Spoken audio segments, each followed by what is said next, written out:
Subscribe کیجیے ہمارے channel نور رضا کو اور بیل آئیکن کو پریس کیجیے جس سے آپ کو ہماری نیو ویڈیو کی نوٹیفیکیشن ملتی رہے۔ میرے پیارے آقا علیہ السلام کے پیارے دیوانوں، ہوا یوں ہے میرے رسول سید عالم صلی اللہ علیہ وسلم کی عمر ابھی ماں کے شکم میں ہے۔ آقا علیہ السلام 2 مہینے یا 4 مہینے کے حمل کی شکل رکھتے ہیں۔ حضور کے والد بزرگوار کا سایہ میرے رسول کے سر انور سے اٹھ گیا۔ آقا کریم کے والد جناب عبداللہ کا سایہ سر سے اٹھا۔ ابھی میرے اور آپ کے آقا ماں کے شکم میں موجود ہے۔ اماں جان ابھی جو ہے آقا کریم کی عمر 6 سال کی ہے کہ میرے رسول کی والدہ سیدہ آمنہ خاتون جو ہے مقام ابوا پر ان کا وصال ہو جاتا ہے۔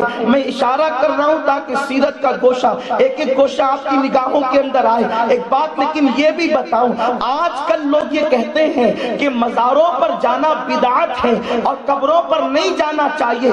میں ان کو بتا دینا چاہتا ہوں کہ جہالت کی بنیاد پر زبان اٹھا نہیں لگانی چاہیے۔ پہلے سیرت پڑھیں، قرآن اور حدیث پڑھیں، اس کے بعد آپ بات کریں۔ اصل میں مسئلہ یہ ہے کہ ڈاکٹر کو یہ حق دیا جاتا ہے کہ وہ اپنی فیلڈ کی بات کرے۔ مولوی ڈاکٹر کی فیلڈ کی بات نہیں کر سکتا، انجینئر دوا خانہ کھول کر نہیں بیٹھ سکتا۔ اسی طریقے سے کسی چمار کو ڈاکٹر کا آلہ نہیں دے دیا جاتا۔ کیوں؟ اگر وہ چمار ڈاکٹر کا آلہ لے لے، لوگ کہیں گے تو اپنی اوقات سمجھ، کیونکہ تو چمار ہے، تو کلینک نہیں سنبھال سکتا۔ اگر تو کلینک لے کر کے بیٹھے گا تو لوگ مر جائیں گے، تو لوگوں کو تباہ کر دے گا۔ چمار کا کام جوتے سینا ہے، ڈاکٹر کی کلینک سنبھالنا نہیں ہے۔ لیکن مجھے افسوس اس بات پر ہوتا ہے ڈاکٹر کے علم کے حوالے سے صرف ڈاکٹر گفتگو کر سکتا ہے، ڈاکٹر کی فیلڈ کے حوالے سے صرف ڈاکٹر باتیں کر سکتا ہے، لیکن لوگوں نے دین کو اتنا آسان سمجھ لیا، دین کو اتنا ہلکا سمجھ لیا۔ پان دکان والا بھی دین پر جو ہے اب اپنی تفسیریں کر رہا ہے۔ اللہ اکبر، جن کو استنجا کی سنتیں نہیں معلوم وہ حدیث پر تفسیریں کر رہے ہیں۔ کتنا افسوس ہے کہ انسان اپنی فیلڈ سے ہٹ کر کے بات کرے تو لوگ لگام دیتے ہیں، یہ تیری فیلڈ نہیں، تو بات کیوں کرتا ہے؟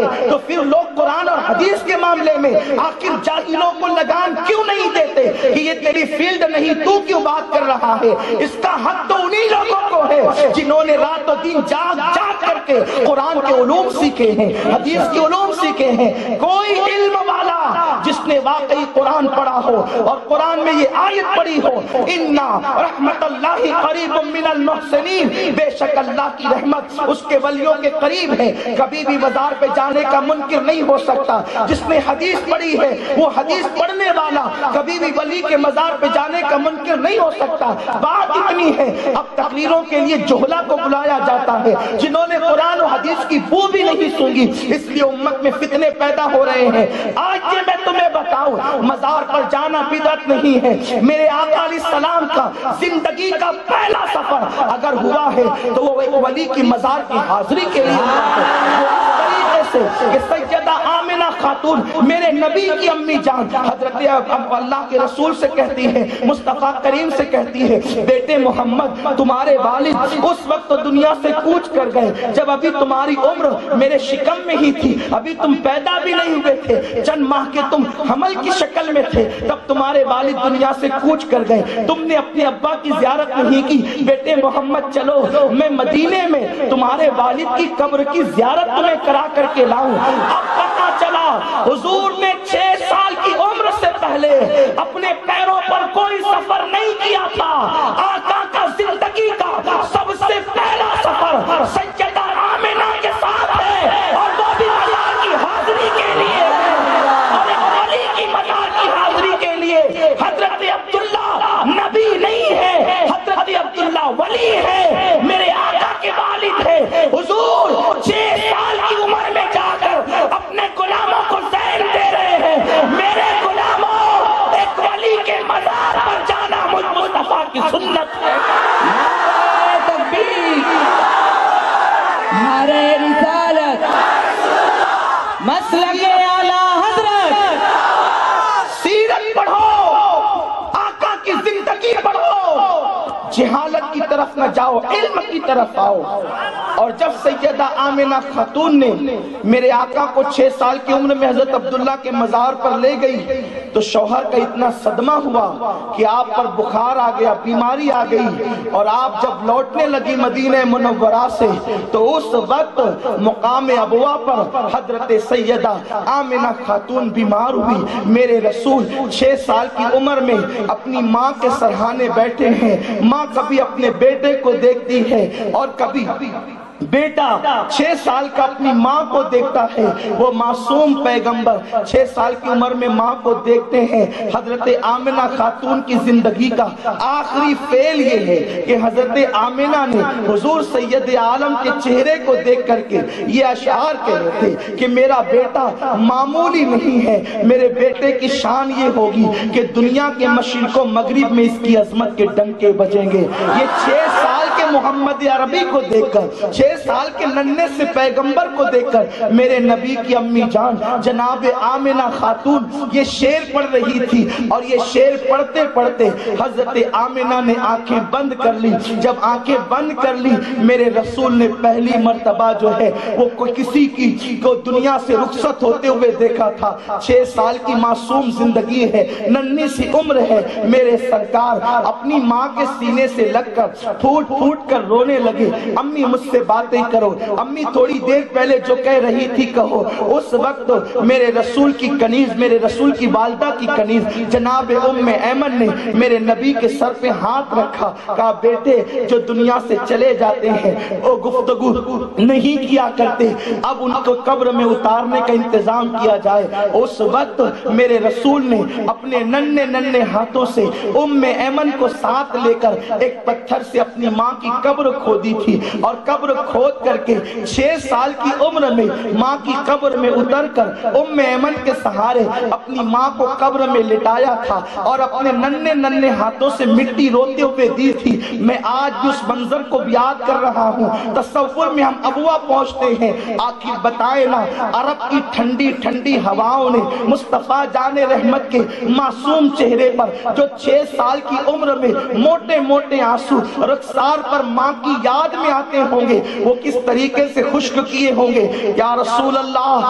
آج ہم اپنی ماؤں کو امی امی کہہ کر صرف اس لیے پکارتے اس نیت سے کہ آپ کی والدہ محترمہ کا کفارہ ہم ادا کر سکیں۔ حضور جب عرب کے ننھے ننھے بچے آپ کے سامنے اپنی ماؤں کو پکارتے ہوں گے تو آقا آپ کے دل پر کیا گزرتی ہوگی۔ حضور آپ خاموشی میں اپنے ہاتھوں سے کس طریقے سے آنسو خشک کرتے ہوں گے ہم سمجھ سکتے ہیں، قربان جائیں۔ لیکن یہاں ایک بات اور عرض کروں سیرت کا اگلا پہلو پیش کرنے سے پہلے کہ اللہ اکبر، آج لوگ کہتے ہیں فرقہ بندیاں نہ کرو، اتحاد کی بات کرو۔ میں صرف ایک بات کہہ کر کے گزر جاؤں گا اور آپ کی ایمان پہ چھوڑ دوں گا، اس لیے کہ خطابت کے جوہر دکھانا میرا کام نہیں، میں کوئی خطیب نہیں، میں بارگاہ غوثیت کا ایک ادنا سا غلام اور سگے بے ہنر ہوں۔ سبحان اللہ، اتنی عرض کرنا چاہتا ہوں، تمہارے ایمان پر چھوڑ دینا چاہتا ہوں۔ مسلمانوں، دنیا میں قبریں بہت ہیں، قطبوں کی قبر ہے، ابدالوں کی قبر ہے، اغواس کی قبر ہے، صحابہ کی قبر ہے، انبیاء کی قبر ہے، رسولوں کی قبر ہے، لیکن ہر قبر کی شان جدا جدا ہے۔ کسی کی قبر امتی نے بنائی، کسی کی قبر صحابی نے بنائی، کسی کی قبر مرید نے بنائی، کسی کی قبر پیر نے بنائی، لیکن آمنہ اے میری مقدس ماں تیری عظمتوں پہ قربان، تیری قبروں کو نبیوں کے امام الانبیاء نے پتھر سے کھودا تھا، اور اپنے 6 سال کے معصوم ہاتھوں سے آمنہ خاتون کی قبر کو بنایا تھا۔ لیکن آج مجھے افسوس ہے سعودی حکومت نے یہ کہہ کر کے میرے نبی کی ماں کی قبر پہ بلڈوزر چلا دیا، یہ ایک جہنمی اور مشرکہ عورت کی قبر ہے۔ آپ سے میں پوچھنا چاہتا ہوں، اور یہ صرف سعودی حکومت کا کارنامہ نہیں، ہندوستان کا جو سب سے بڑا دارالعلوم کہلاتا ہے، اس دارالعلوم دیوبند کے مفتیوں نے بھی تائید کی تھی کہ ہاں محمد کی ماں کافرہ اور مشرکہ تھی، اس لیے جو ہے وہ ان کی قبروں کو ڈھا دینا چاہیے۔ فتاوی رشیدیہ میں مولوی رشید نے لکھا ہے کہ نبی کے والدین جو ہے وہ سادات حنفیہ کے نزدیک مسلمان نہیں ہے، کافر و مشرک ہے۔ بس میں تم سے اتنا پوچھنا چاہتا چاہتا ہوں مسلمانوں، فرقہ بندی کی گفتگو کرنا، تفرقہ بازی کرنا یہ اہل سنن کا کام نہیں، لیکن عشق مصطفیٰ تو ہماری رگوں پہ میں بھرا ہوا ہے، محمد عربی کی محبت تو ایمان کا تقاضا ہے، ہمیں تو اتنا بولنے کا حق ہے، اگر کسی کے باپ کو کافر کہا جاتا ہے تو اس کا دل تڑپتا ہے۔ اکرمہ کے باپ ابو جہل کو جب لوگوں نے کافر کہا تو اکرمہ کی آنکھوں میں ایمان لانے کے بعد آنسو آئے تھے، یا رسول اللہ میرے باپ کو میرے سامنے برا کہتے ہیں۔ اس وقت میرے نبی نے کہا تھا صحابہ سے، ابو جہل برا ضرور ہے، وہ میری امت کا فرعون ہے، لیکن سنو ایک کافر کی وجہ سے ایک مومن کا دل نہ دکھانا۔ اکرمہ کے سامنے اس کے باپ ابو جہل کو کافر نہ کہنا، اس کے بارے میں برا نہ کہنا۔ میں تم سے پوچھنا چاہتا ہوں، اکرمہ کا باپ جس کے کفر پر مرنے میں کوئی شک نہیں، اکرمہ کے سامنے اگر اس کافر باپ کو کافر کہا جاتا ہے تو اکرمہ کا دل چھنی چھنی ہوتا ہے۔ جب کلمہ پڑھنے والا امتی مولوی، امتی مصنف میرے نبی کے ماں باپ کو کافر کہتا ہوگا تو قبر انور میں میرے نبی کا دل چھنی چھنی نہیں ہوتا ہوگا، میرے نبی کا دل نہیں دکھتا ہوگا۔ جس وقت سیدہ آمنہ کی قبر پر بلڈوزر چلایا گیا ہوگا اس وقت محمد عربی کے وجود پر کیا گزری ہوگی۔ سنو، نبی کی ماں وہ مقدس ماں ہے۔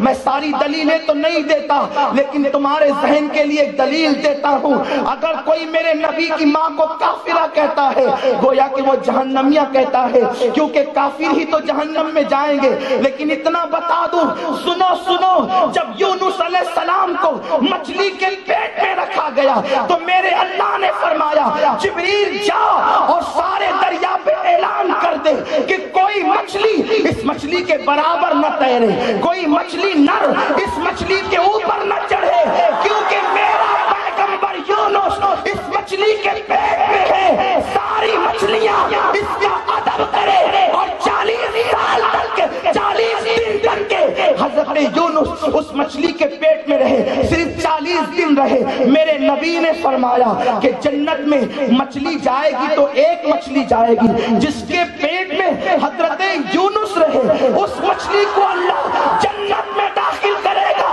ارے مچھلی نبی کی ماں نہیں ہو سکتی، اگر 40 دن تک کے یونس جیسا پیغمبر مچھلی کے پیٹ میں جائے وہ مچھلی جنت میں جاتی ہے تو 9 مہینے تک کے جس آمنہ کے شکم میں میرا مصطفیٰ ہے وہ آمنہ جنت میں کیوں نہیں ہے؟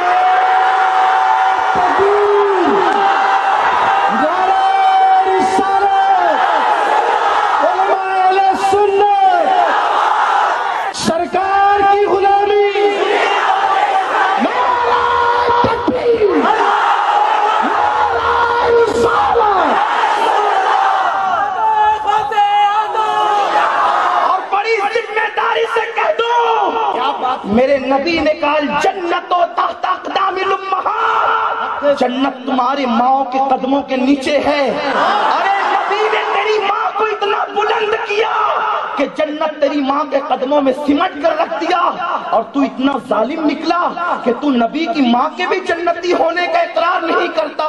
تو پتا چلا اگر نبی کی ماں جنت میں نہیں جائے گی تو پھر کسی کی ماں جنت میں نہیں جائے گی۔